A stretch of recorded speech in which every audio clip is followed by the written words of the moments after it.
Right.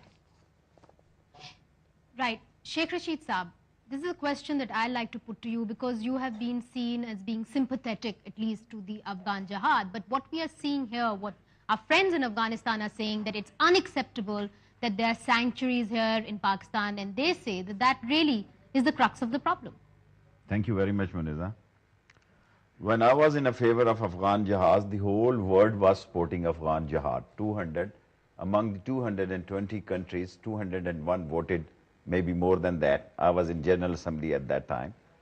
Unfortunately or fortunately, Afghanistan is a rich heritage of invasion from Mongols, from what I have to say, the Alexander the Great, the British, the Americans, the Russians, when the Russians were in there, America was also in the support of all this jihad. Right. Who did this, that's a Nizami course, religious course from 7 years to 4.5 years? They left their syllabus. And the people who blames us, we want peace in Afghanistan. Afghanistan peace is very important for Pakistan also. This line is dividing even one house in two parts. In drawing room is their side and bedroom is our side. Nobody in Pakistan, civilian or army government, ever supported terrorism in this country. Unfortunately, these people are so strong. I don't want to mention anybody, but if you start blame games, that's not good enough. I've been meeting with the president and the Karzai Saab. I know so many facts. Right. If I'll start in this moment, this program, the bad things, I don't want to wash the dirty clothes of anybody here. I want to say it that we, the Pakistanis, we have 100, maybe 1,000 posts on the border. We have a 0.1 million people on the border to stop this terrorism, to stop this invasion. But what to do when there is no serious, when they ask to give these Taliban leaders, Mullah brothers and others, we have given to them. Right. We have given, let me finish out. Right. But when we demand the terrorists, the people who are involved, and especially the Indian influence, double scenario standard, because Afghanistan is a geopolitically such an important country, and the superpowers' interest, and unfortunately, both the countries, Pakistan and Afghanistan, under the influence of American policies, which Right. we have these common All right. people, the people from both the sides. You've made a very, very important point, and I'd like to bring in Amrullah Saleh, and then we can open the debate to our stakeholders here. A quick word, and then we'll go across to Kabul. Very quickly. Right.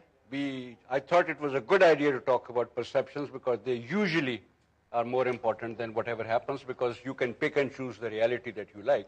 But since our Afghan friends are so keen to talk about facts, the fact is that Afghanistan is right now under foreign occupation.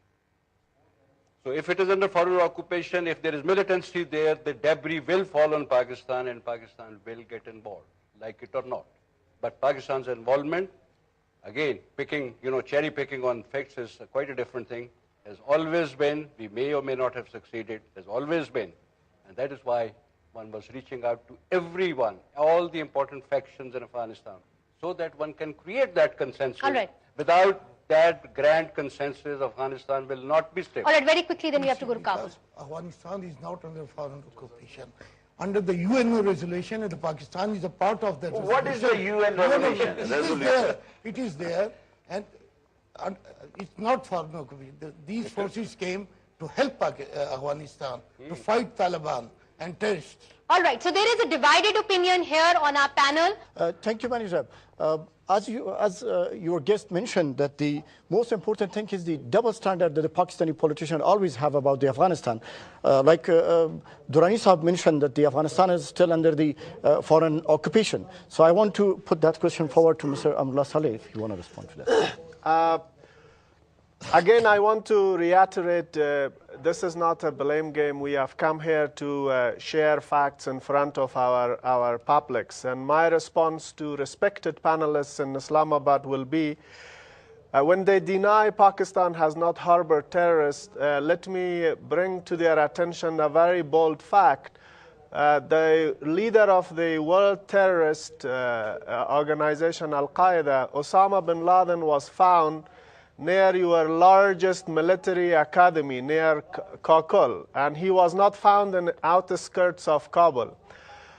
Plus, Pakistan is no longer denying to have harbored the Taliban leadership. The Pakistan government is now putting a high price tag on the Taliban and say, if you pay this price tag, we are going to push these guys for reconciliation. And we know what the price tag is.